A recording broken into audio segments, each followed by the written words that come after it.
So this is what's happening. All there is what's happening. Sitting on a seat, hearing sounds, breathing, there's just what's happening. Feeling interested, feeling not interested, thoughts arising, there's just what's happening. It's energy in this form, it's energy. All there is energy. Energy is everything, and energy can take this form, and energy can appear as these bodies sitting on the seats. Energy can be anything. It is what is happening. All there is energy happening. And it's wild. That energy is wild, chaotic, mad, crazy. There's nothing that directs that energy. It's completely and utterly free to be anything. There's nothing moving it or changing it. Nothing can change it. It's completely its own energy. It's completely free to be what it is. And also, it is a magician. Energy is a magician. It can be anything. It can appear as everything. It can move faster than light and at the same time be absolute emptiness. It's the formless form. It comes out of nothing. It is nothing appearing as apparent energy. It is nothing appearing as a manifestation, as the world, as the universe, as bodies, as motor cars, the sky, trees, marmalade even. So all there is energy. And it is completely free, but also because it's completely free, it can also be limited. It can be imprisoned. It can appear as anything. So it can be contracted. It's boundless and wild, but it can also be contracted. It can be anything. And when that sense of contraction enters the human physiology, enters the human body at a very early age, suddenly what happens in that body is something suddenly arises. A sense of being separate arises. A sense of having an identity. Suddenly in that body, in the human body only, there's a sense of there being a something, an identity. And that sense of being something grows in the body, and that body meets lots of other apparent bodies who seem to be something. So me, the I, the self suddenly arises. Suddenly there's a self, suddenly there's an I, a me. And it meets lots of other selves, me's, I's. And they are all absolutely certain that they are real. The whole structure of individualism, self-identity, is in a dream. It arises in a dream, and in that dream, as far as that self is concerned, it feels that it is absolutely real. I am a real person. I am a real person.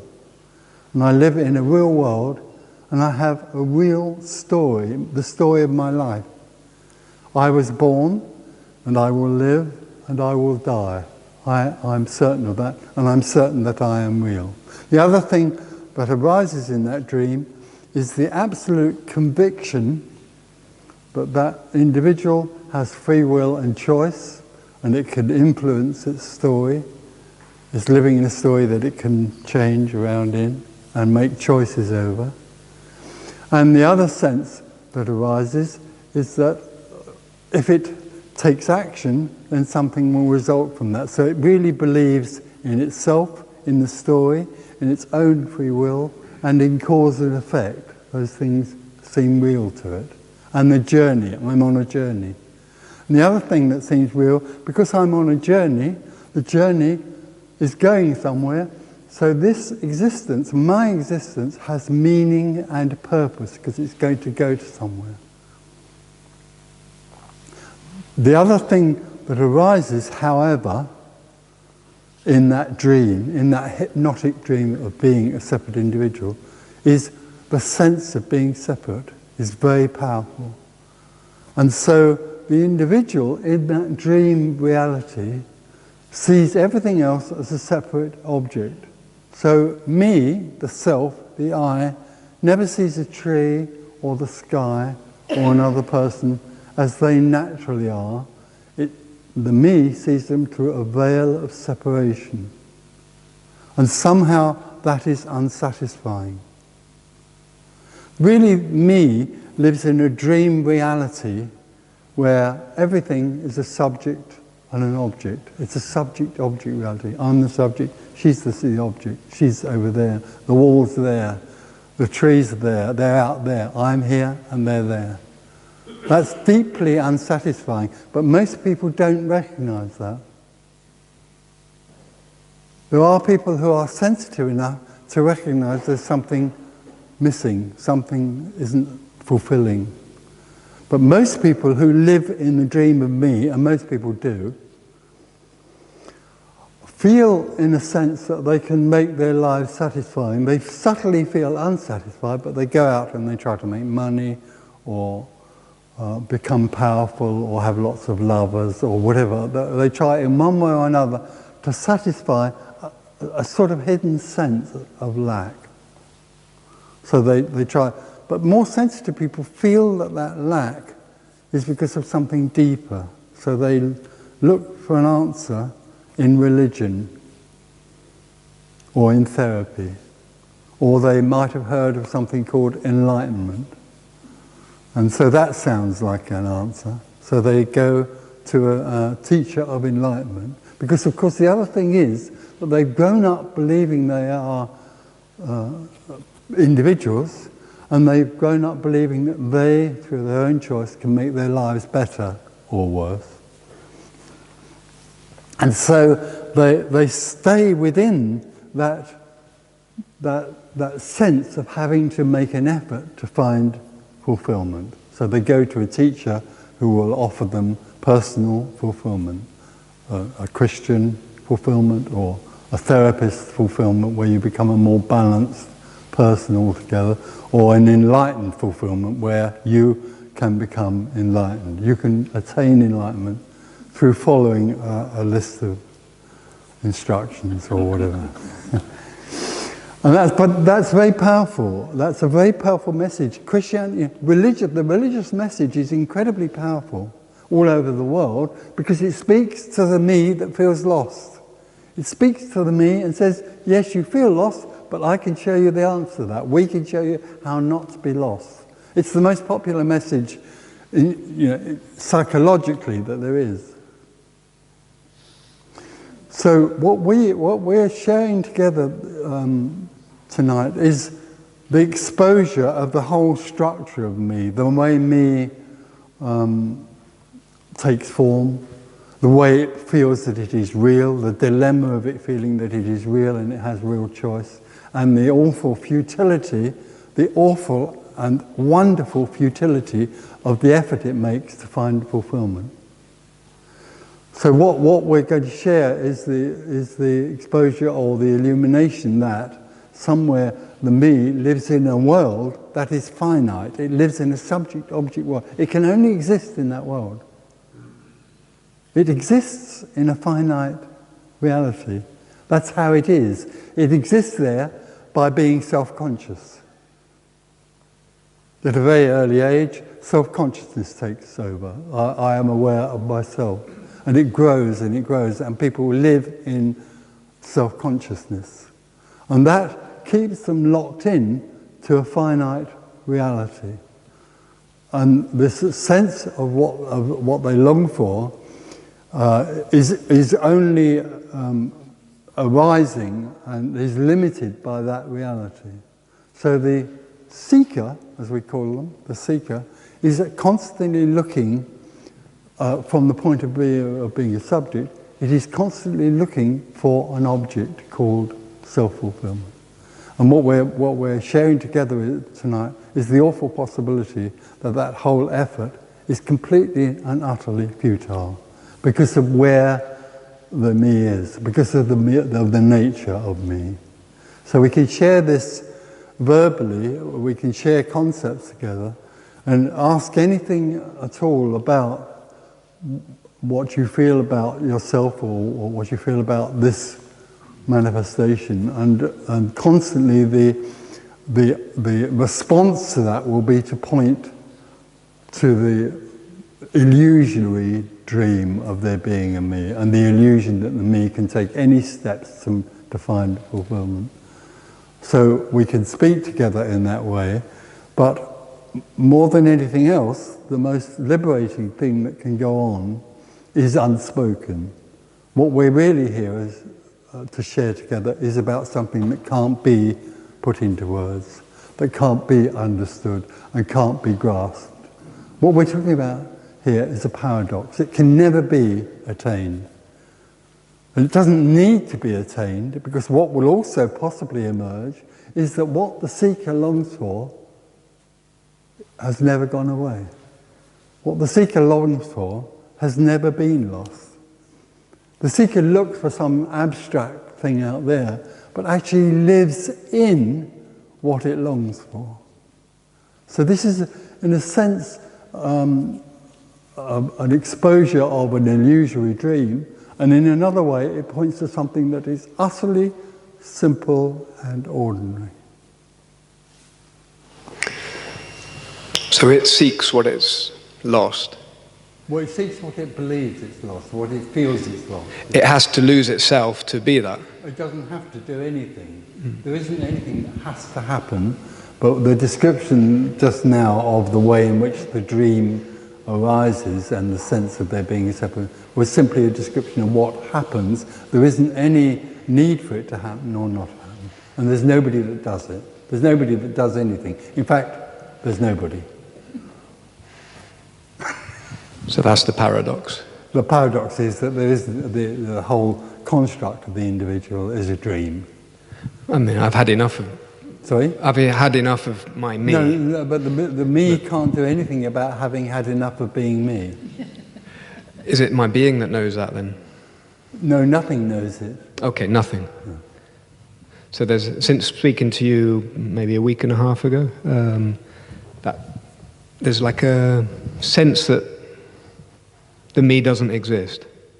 No, you can't say the me doesn't exist. The energy of me is simply energy in a contracted form, but all of that energy is only an appearance out of nothing. So the sense of being separate is part of the whole. The whole is everything, but it can also appear as something that seems to be separate from itself.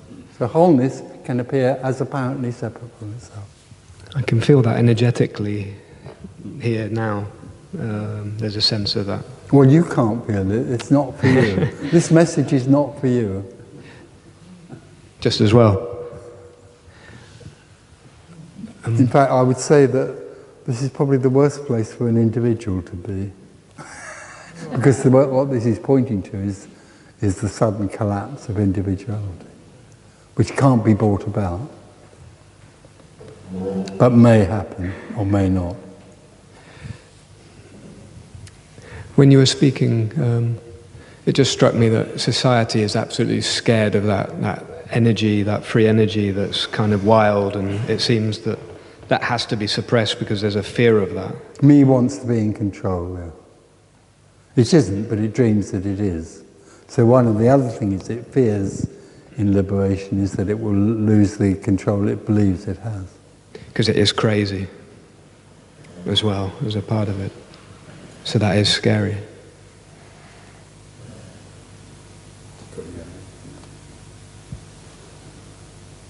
So everything's possible.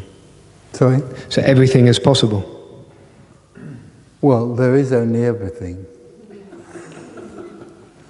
Well, you're talking in a progress, something that's possible, in the future. There isn't a future, there's only this.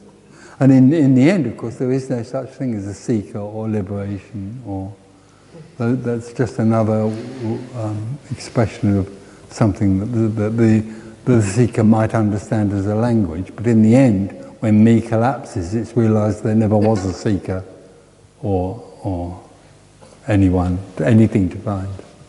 That's the paradox suddenly collapses as well.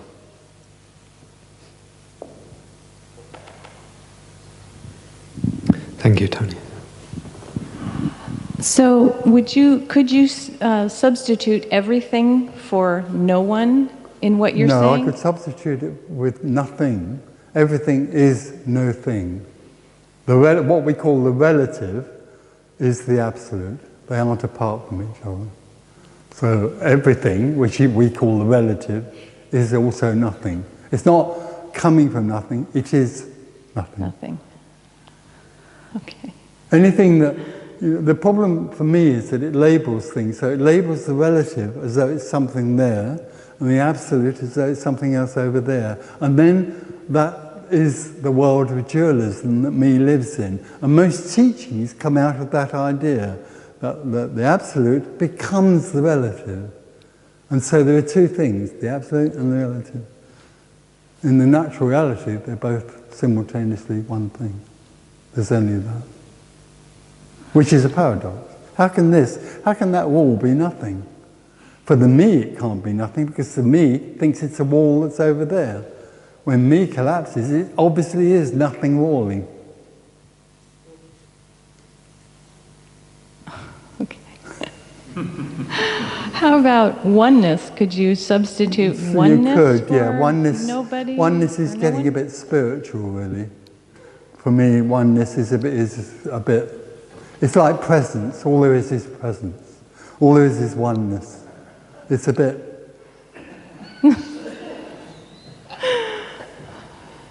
I like energy. It's impersonal in that sense, although it can be personal as well. All there is energy. All there is life. All there is life, and life is nothing lifing. Okay, thank you.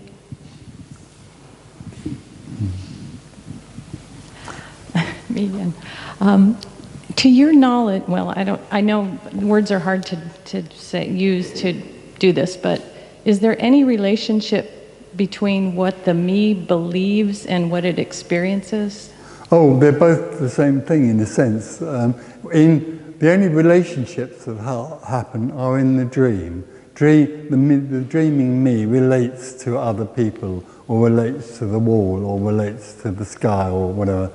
But it relates to that because its experience is that is an object to relate to. That's the dilemma for me. The dilemma is that it relates to everything because it experiences that everything else is an object out there, happening to it. I'm me, and life is happening to me.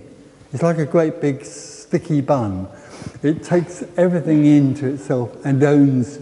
It dreams it does, of course it doesn't, but it dreams that everything that's happening is happening to it. So it has a relationship with people, other people, and trees and everything. And with fear and with suffering. It relates to fear and suffering and takes it on. It comes to own the fear and the suffering. But fear and suffering do exist in the appearance. In the wholeness, there's everything. So in the wholeness, there's fear and suffering. Okay, so what I'm kind of driving at for me personally is seeing animal suffering. Do I view that way just because of what the me thinks and believes? No. Well, yes, in a sense, the me takes in everything like an animal suffering and objectifies it, and relates to it and identifies with it. When there is nothing, there's an animal suffering. That's what's happening. There isn't anything that takes ownership of it. That's the part that I'm having such a hard time. Oh no! Don't try. It's impossible. You can't. It's not possible to comprehend this for me. Me lives in a world that it thinks is real. What we're suggesting here is the natural reality in which everything is simply what it is. I find that I sort of vacillate when I see, for instance, if I see an animal suffering, between having no feelings about it at all and then having really deep, painful feelings about it. And I tend to believe that the no feeling is more true, but I don't really have any experience of that, except for those sort of... No, the other problem for me is that it lives in a good and bad world, and therefore it thinks that if the suffering is seen, then action should be taken to help the suffering object or whatever suffering, and anything else is not compassionate or loving. Actually, basically, it's just feeding a need to be needed. Me is in a continual need because it lacks, because it's lost paradise. It's in the continual need to find that. So everything it does is to try and satisfy that need. So it tries to satisfy it by doing this or doing that or not doing that or doing And it's totally pointless to try to stop yourself from doing that. Yeah, well, of course. Okay. Of course. Me is wonderfully helpless. Wonderfully helpless. Yeah. Well, it's wonderfully helpless because, of course, it's being invited by something else to see that all there is unconditional love. But everything that's happening to me is the beloved speaking to me. But the helplessness can suddenly allow that sense of me to crumble. That's why it's wonderful and awful. Helping or not helping Is what happens. Thank you.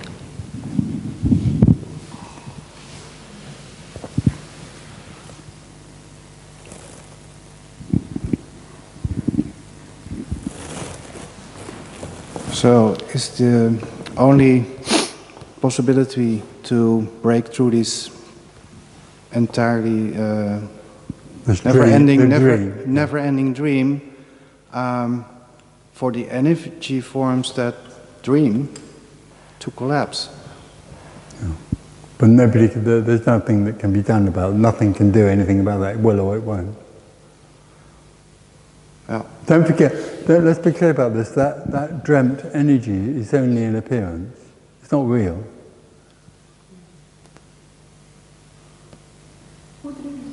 So you know, the problem for me is that me thinks something has to happen. Something's going to happen called my enlightenment or liberation is going to happen one day. The strange paradox is that actually there's nothing that needs to happen because the whole structure of me and separation is simply real and unreal. It's not real. So it's not a real thing that has to happen. This is a paradox. We're talking about a mystery here. Mm-hmm. It's not, if you do A, B and C, or if A, B and C happens, then D will happen. It's not logical.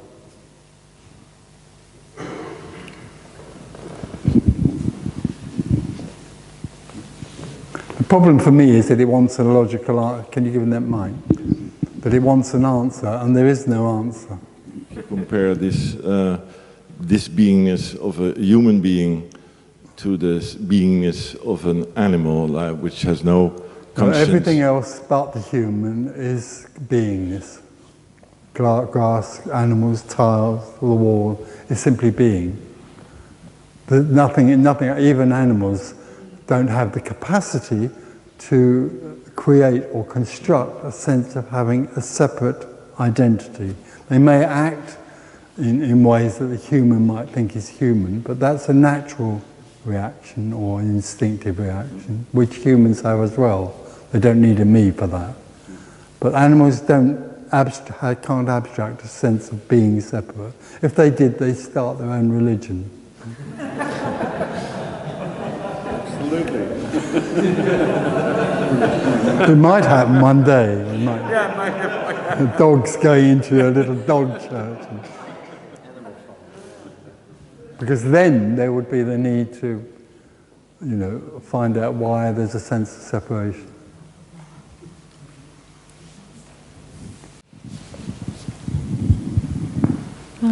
Tony, I'm trying to understand, how can there be certainty that dogs and trees and other things don't feel separate? Oh, there's nobody that's certain of anything. This is only a suggestion. This whole thing is only a description of something. There's nothing that's certain or knows anything. It's just a description of the natural reality in which everything is just aliveness. That everything is alive. Everything is passionately alive. There's no one thing that happens to. Everything is that passionate aliveness. So when me collapses, there's just passionate aliveness. But there isn't anything certain of that. There's just passionate aliveness. So is it possible then that just the identity is all that collapses for you? Yeah. But it's that which feels separate and isn't fully alive. The me that feels separate lives at about 60% of its potential in terms of aliveness. It's sort of a bit alive. Because it's separate, it's not intimately, it's not in everything and of everything.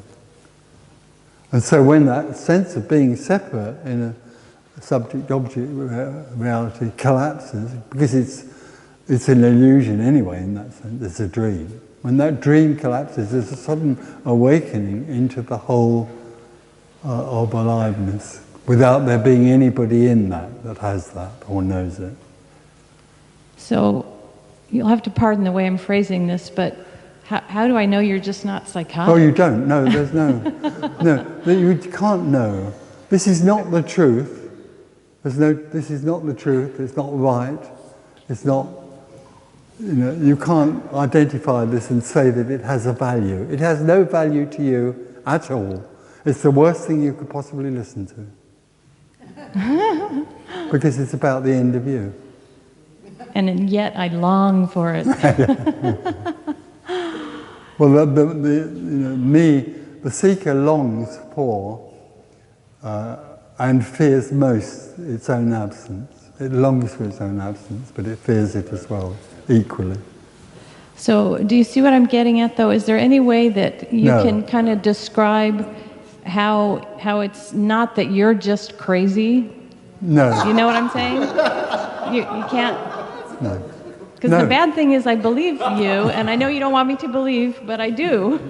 No, there's nothing that can convince you that I'm not crazy, and there's nothing here that has any interest in convincing you anyway. It's like, this is how it is. Yes, I've heard you talk about how the brain is the mechanism that creates added-on software of me.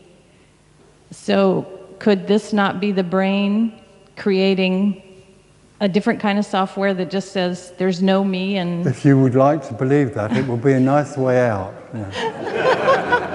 The me will try and find any way of rejecting or avoiding this message. Any way it can. Because what it really recognizes is that it won't survive of it. And see, my experience is totally the opposite. I'm dying to be in that condition. But you never will be. You won't be. I grasp that, yes, that if there's a me, then there can't be liberation. The other thing that's amazing about the me is it's incredible arrogance, because I know what you're saying, but behind that, are you crazy, is an incredible arrogance that the me has about how could anything happen or exist without me. Which is what Tony Parsons is suggesting. Tony Parsons is suggesting that I'm not necessary. I mean, there's no question about it. It's a completely useless bit of added software. It has no value or purpose of any kind. But when the me hears that, it wants to challenge that. And actually, I really don't. I just want to find out how to get there. Well, okay. You won't. You can't get there. Because it's already this. How would you need to get there when already what you're longing for is this? You don't have to go anywhere, it's this. All there is what is, and that's what is longed for. So I have a kind of a hypothetical question. I'm an artist, and I have thought just kind of, if I were to be in that liberated state, would that passion for art go away? Would those ups and downs go away? Well, no, because now there's a spontaneous creativity rather than partly influenced by the need to survive or to paint in such a way that other people might buy your painting. You paint with they'd be painting without an agenda. Yes, which is the best kind. Well, I bet you that happens. Say that again? I feel maybe that happens. I know people who paint yes. or run or, yes, or definitely. play music who often aren't there. Yeah? Yes, oh, definitely. The best work comes out of that Yeah. condition where it's like, oh my God, I've been here for 14 hours and I didn't realize it. You know, that kind of thing. Yeah. But that doesn't go away. That gets stronger if well, there isn't anyone there to come back. So.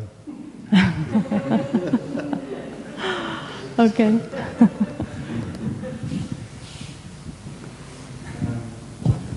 In our vast cosmos, with possible more cosmoses that we know of, and certainly more dimensions, does this apply? Well, is this the same? In all those cosmoses and dimensions, all there is is what is. Okay. It's not any different up there as it is down here. It's just there is only what is. Yes. But we know so little of the other dimensions, for instance. It doesn't matter about knowing about anything. The problem that me has is that it wants to know everything. So it sends rockets to Mars to find out that it's made of rock. If they'd given me a ring, I could have saved them a lot of money. It has to know everything because it wants to be in control. So in the seeking world, this is huge. I have to know everything so that I can put my energy into it and become enlightened one day. And when I become enlightened, I want to know I'm enlightened. This is another huge dilemma. I am enlightened now. So knowing cosmoses and knowing about is another part of the dream. No, I'm not talking about the intellectual idea. I'm talking about maybe the realization that we are so tiny in this huge omniversum. Sorry, say that again. We are so tiny in this huge... No, we aren't anything. We're not tiny. We don't exist. In that sense. Okay, I understand your point, but I'm still talking from the dream that I'm almost having for 50 years. Yeah. So, from my realization, there is I feel part in this vast surrounding. So for me, there is many possibilities. The things that are said here are a possibility for me, for sure. But I'm thinking, but there's still so much space. Well, what we're talking about here is when me collapses, all that's left is everything. And everything is an awful lot. Yes.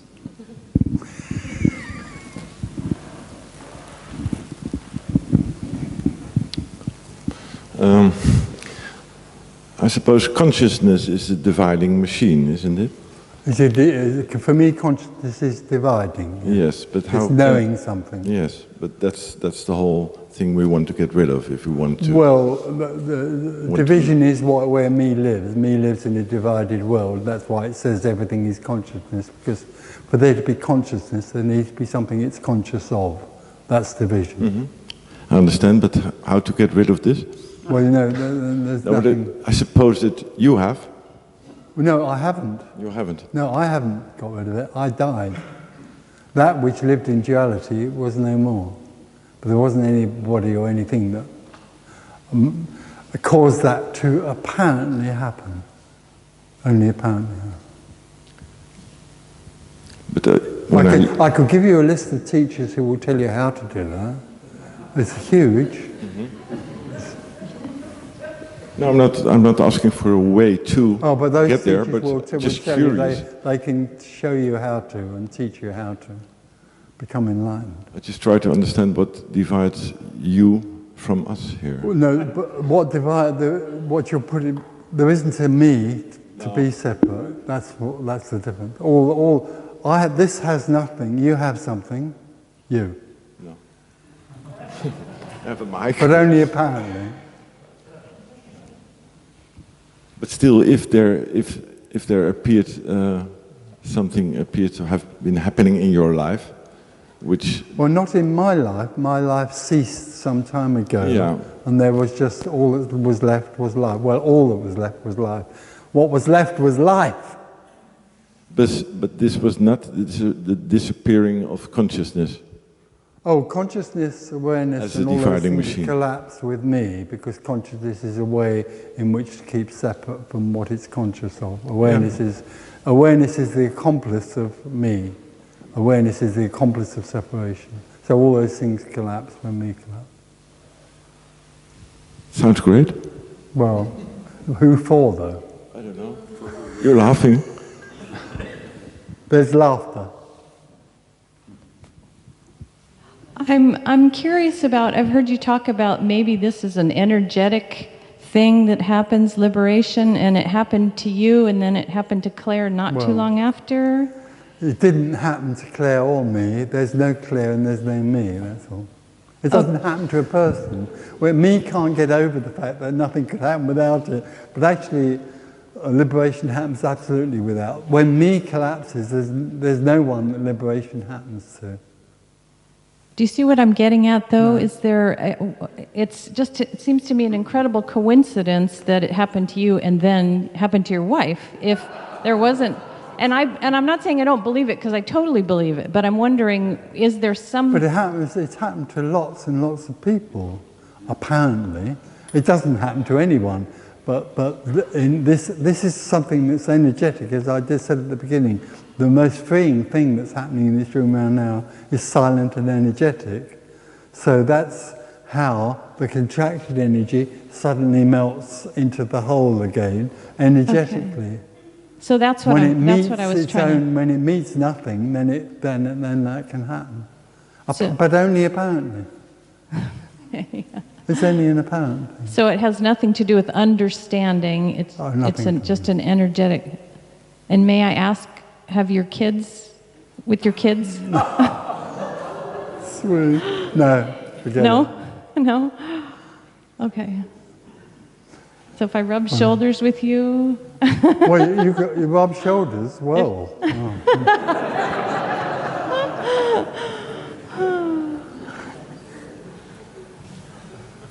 There's a readiness for this.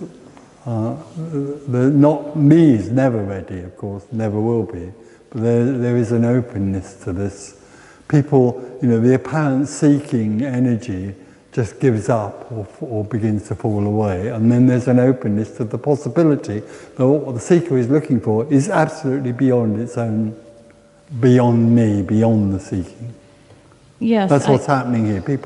There's a realization there's something absolutely beyond the idea that me can get anything.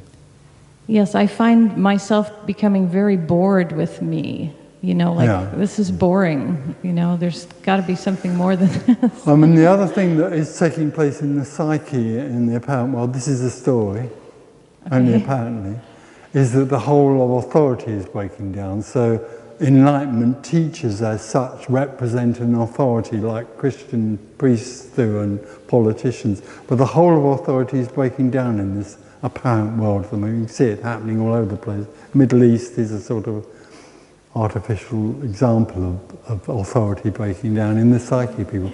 And what they're attracted to is something that's beyond, authority, discipline, a logical path to somewhere. That's why this is happening. And there's a sense of something that's beyond authority or leadership, which is like a pure anarchy. This is pure anarchy. It doesn't recognize any authority of any kind. And there's something beautifully right about it. It just absolutely simple. Totally resonates with me somehow. Yeah.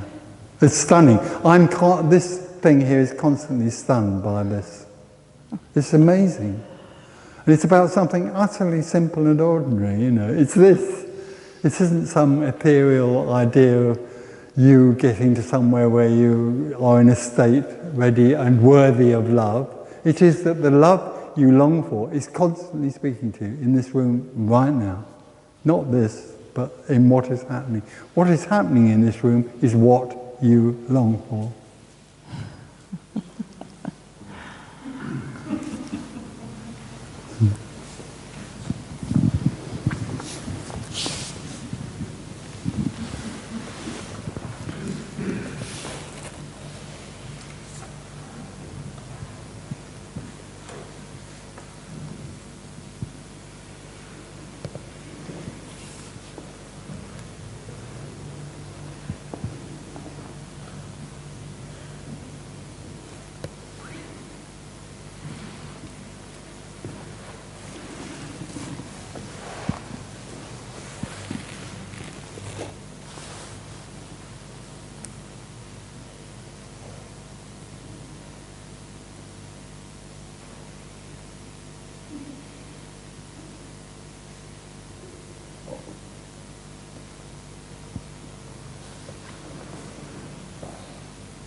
Mike? Anybody else? Listen? Here we are.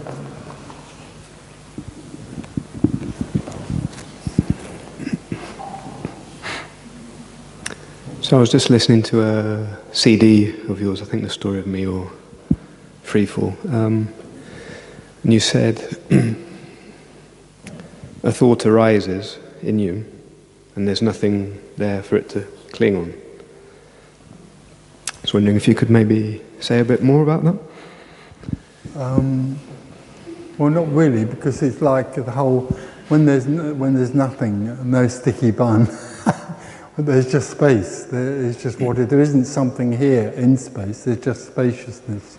So everything that arises simply arises out of nothing and falls back into nothing.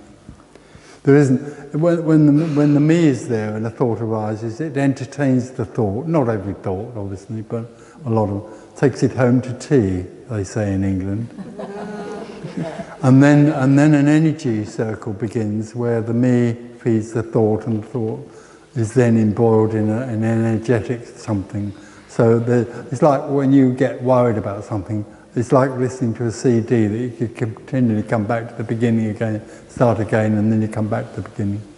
So when there's no me, a thought arises and it can't find anybody to speak to, so it falls back. When there's no me, the thought arises and there's no one to speak to. There's nothing that identifies with it. But it's like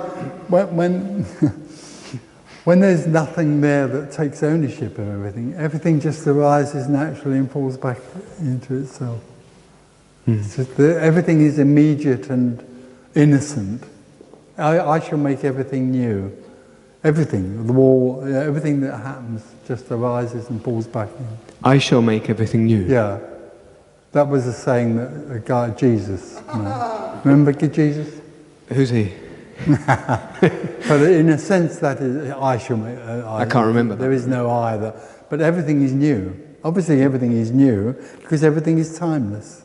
The floor hasn't, seems to have been here for some 30 years. Actually it's simply nothing flooring. So it's constantly new. That's the newness of that. That's the innocence and newness of the natural reality. It's like, there isn't anybody that this is happening to, but it's like in loveness. In a very gentle way, it's not, but it's gently, that's what it is.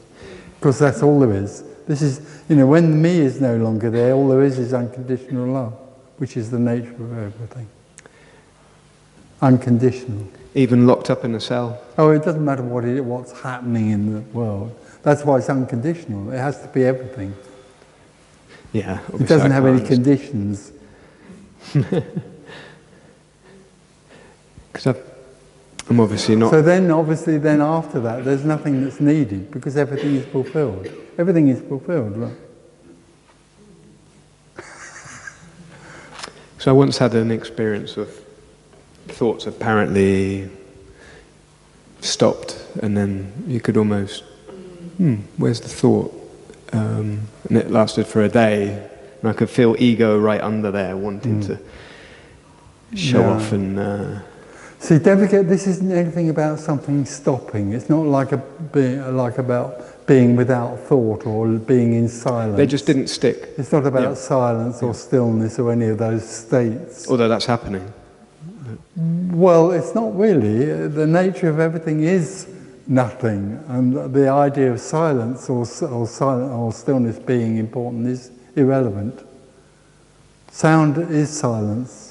Movement is stillness. There isn't a state that's somehow better than another one. There's nothing that's better than anything else because everything is that.